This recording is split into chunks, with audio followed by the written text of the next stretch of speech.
भारतीय किसान यूनियन समिति जनशक्ति के पदाधिकारियों ने की बड़ी बैठक। इस बैठक का आयोजन लखीमपुर में किया गया। इसमें मुख्य अतिथि के रूप में भारतीय किसान यूनियन समिति जनशक्ति के राष्ट्रीय अध्यक्ष कमलेश यादव भी पहुंचे।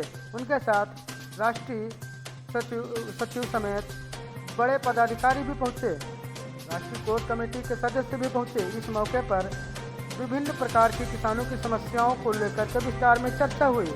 इस बैठक में किसानों की विभिन्न समस्याओं को सुना गया और इसमें विशेष सदस्यता अभियान भी चलाया गया। इस मौके पर भारी संख्या में किसान व महिलाएं मौजूद रही। आइए देखते हैं खास रिपोर्ट में। कृषि उत्पादन है, एग्रीकल्चर प्रोड्यूसर्स हैं, उनकी अगर हमको कीमत नहीं मिलती है तो देश के अंदर गरीबी बढ़ती जाएगी और गरीबी बढ़ती जाएगी। मजदूर और गरीब होता जाएगा, किसान और गरीब होता जाएगा और वो अभावों में दास्ता और किस तरह की जिंदगी बिताना शुरू कर रहा है, किस हालात में पहुंच गया है, वो आप सब लोगों को देखने से साफ जाहिर होता है। अमीर और अमीर होता जा रहा है, गरीब और गरीब होता जा रहा है। अमीर और गरीब के बीच की खाई बढ़ती चली जा रही है। अगर सरकार 5 किलो सस्ते गल्ले की दुकान से राशन न दे तो लोग भूखे मरना शुरू हो जाएंगे। इस तरह के हालात हैं। सरकार कहती है कि देश तरक्की कर रहा है। मैं पूछना चाहता हूं, ये कैसी तरक्की है? जब आदमी को खाने के लाले हो, जब सरकार को अनाज देना पड़ता हो इस देश की आवाम को, जब उसके पास इतने पैसे न हो कि वो शौच के लिए अपने शौचालय बनवा सके, बहन बेटियों की रक्षा कर सके, अस्मत की रक्षा कर सके, जब लोगों के पास घर न हो, सरकार घर दे, प्रधानमंत्री ग्रामीण आवास दे, तब आपके पास घर बन सके। सोचिए, देश तरक्की कर रहा है। बगल में हमारा चीन है, देखिए उसकी तरक्की। बगल में हमारे अन्य कंट्रीज हैं, उनकी तरक्की देखिए। आज हमारे देश के हालात इतने खराब हो गए कि बांग्लादेश से ज्यादा बदतर हमारी हालत होती चली जा रही है। रुपया निरंतर गिरता जा रहा है। देश आजाद हुआ तो $1 के मुकाबले 57 रुपए होता था।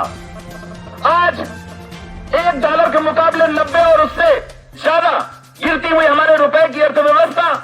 देश तरक्की कर रहा है, पूरा मीडिया बिका पड़ा है।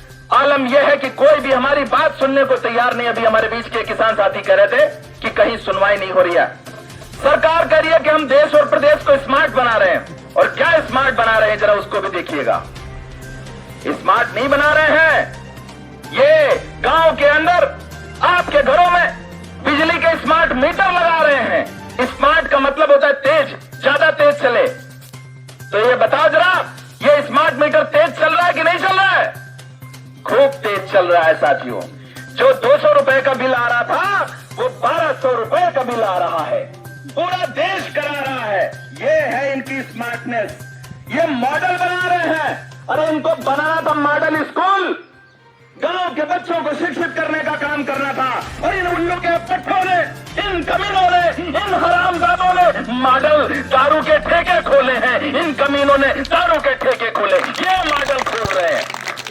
जहां पे कंपोजिट स्कूल होने चाहिए थे वहां कंपोजिट दारू की दुकानें खोल रहे हैं, जिससे एक ही ठेके पर आपको ये कच्ची दारू और पक्की दारू और अंग्रेजी दारू और सारी दारू एक साथ मिल सके। आप नशेड़ी हो जाए, आपकी औलादें खराब हो जाए, आने वाली पीढ़ियां बर्बाद हो जाए। ये उल्लू के पट्टे, इनको मैं कौन सी गाली दूं? मैं पूरे हिंदुस्तान में दी जाने वाली सारी गालियां इन उल्लू के पट्टों को समर्पित करता हूं। तुम इसी लायक हो कि तुम्हें गालियां दी जाए।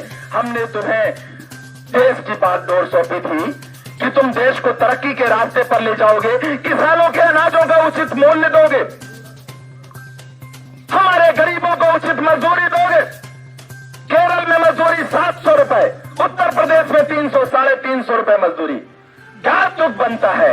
एक देश के अंदर और कितने देश बनाओगे? मुझे किसी जाति, बिरादरी, धर्म, मजहब से कोई वास्ता नहीं। मैं किसी पार्टी का इस तरह का गुलाम भी नहीं हूं कि मैं किसी से दब कर बात करूं। किसान हूं, शेर हूं। इस देश को आजाद कराने के लिए जय जवान जय किसान का नारा लगा था। आज पूरे भारत के अंदर इसी तरह शेर की तरह दहाड़ता हुआ इंसान आपके बीच में भाई कमलेश यादव मौजूद है। डरने की जरूरत नहीं है। बोलो हमारे साथ हो, जय जवान, जय जवान। भारतीय किसान यूनियन से नहीं चल सकते।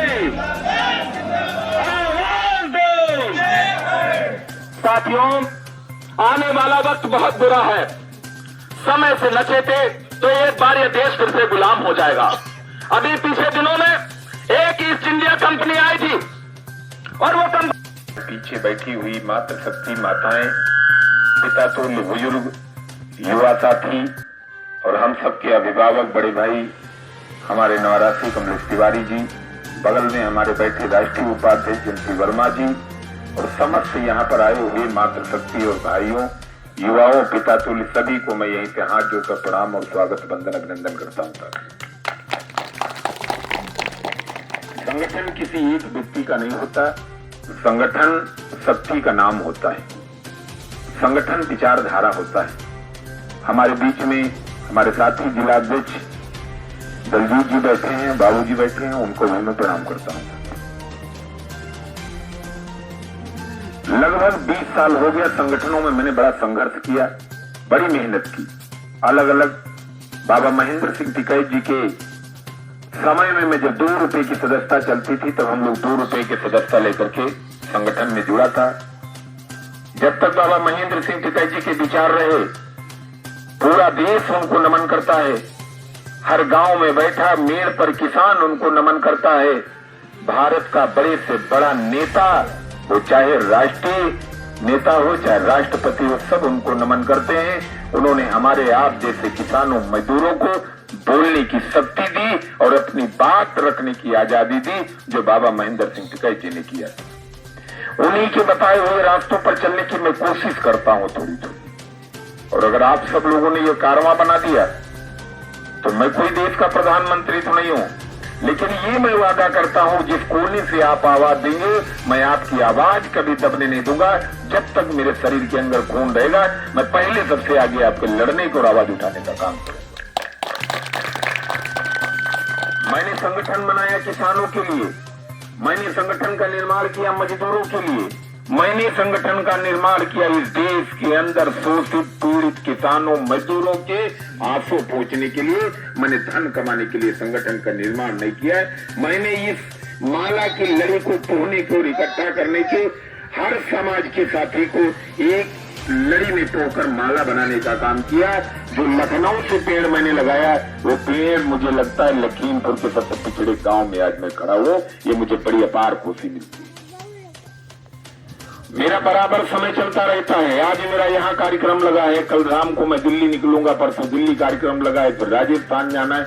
मैं आपके बीच में ही पला हूँ, आपके बीच में रहा हूँ। उम्र में भी छोटा हूँ, लेकिन मैंने संघर्ष इतना करीब से देखा है कि बुजुर्ग जो कहते थे कि वो जमाना था कि लोटे में पानी भरा था लेकिन पीने की हिम्मत नहीं पड़ती थी। जब तक दूसरा आदमी उठा के गोदी में न दे, चुल्लू में न दे, तब तक पानी पीने की किसी की औकात और हिम्मत नहीं पड़ती थी। मैंने वो गरीबी और वो मैंने संघर्ष देखा है। मैं कमलेश तिवारी जी को बड़ा धन्यवाद देता हूं। आज उन्होंने बड़ा संघर्ष किया, मेहनत की। आज मुझे लखनऊ से चलकर आने में 11 का समय था, 3 बज गया। कितनी मेहनत इन्होंने की, जिस गांव से निकलकर लखनऊ तक पहुंच गया, हमसे मुलाकात की। अगर आप सब लोग ये बीड़ा उठा लेंगे तो ये गांव नहीं, ये शहर नहीं, ये जनपद पूरा आपके साथ खड़ा हो जाएगा। ये किसान है, ये देश किसान है, ये मजदूरों किसान है। हम हर समय संघर्ष करते हैं और अपने लिए करते हैं, आने वाली पीढ़ी के लिए करते हैं। अगर हमारे देश के नेताओं ने संघर्ष नहीं किया होता, जो हमारे मसीहा रहे जिन्होंने अपने प्राण निछावर कर दी, क्या ये कभी देश आजाद हुआ होता? आज हमने बगावत की है, आज हमारे प्रवक्ता जी ने बगावत की है, आज हमारे मौर्य जी हमारे बीच में बैठे जयंती वर्मा जी ने बगावत की है और हम सब की अभिभावक हमारे तिवारी जी ने बगावत की है। किसी नेता को हम चुन के देते हैं, उस नेता की हैसियत जो हमारी बात न सुने। इतने लोग अगर लाठी लेके उसके घर पर पहुंच जाओ तो रात भर सोएगा नहीं, क्योंकि उसको दोबारा फिर आपके बीच में आना, हाथ जोड़कर वोट मांगने। मैं वादा करता हूं, मैं जहां लखनऊ रहता हूं मेरे बगल में ही मुश्किल 4 किलोमीटर मुख्यमंत्री आवास है। मैं आए दिन कुछ न कुछ करता रहता हूं। मैंने कुछ नहीं काम होगा, अगर शाम को 4 अक्षर मोबाइल से लिख दिए तो सवेरे फोर्स पूरे दरवाजे खोले, भाई साहब निकल मत जाना। इतनी दहशत रहती है, लेकिन मैं नहीं डरता हूं। मैंने चोरी नहीं की है, मैंने डकैती नहीं की है, मैंने कोई गलत काम नहीं किया। मैं किसानों की आवाज उठाता हूँ, मैं संघर्ष करता हूँ, मैं लड़ता हूँ, अपने लिए नहीं, आने वाली पीढ़ी के लिए, हमारे समाज के लिए, अपने देश के लिए। अगर आज आप बगावत नहीं करेंगे तो आपका तो जीवन कट गया, लेकिन आपके जो बच्चे पैदा होंगे, नस्लें पैदा होंगी, पूरी जीवन गाली देंगी कि लोग अगर हमारे पूर्वज संघर्ष किए होते तो आज मुझे गुलाम नहीं बनना पड़ता, मुझे इस तरीके से कीड़े मकोड़ों की तरह से जीना नहीं पड़ेगा। आज आप यहाँ पर बैठे हैं अपने गांव के अंदर, आप अंदाजा लगा लीजिए हमारे बीच में जितने बुजुर्ग बैठे, ये 2 बीघा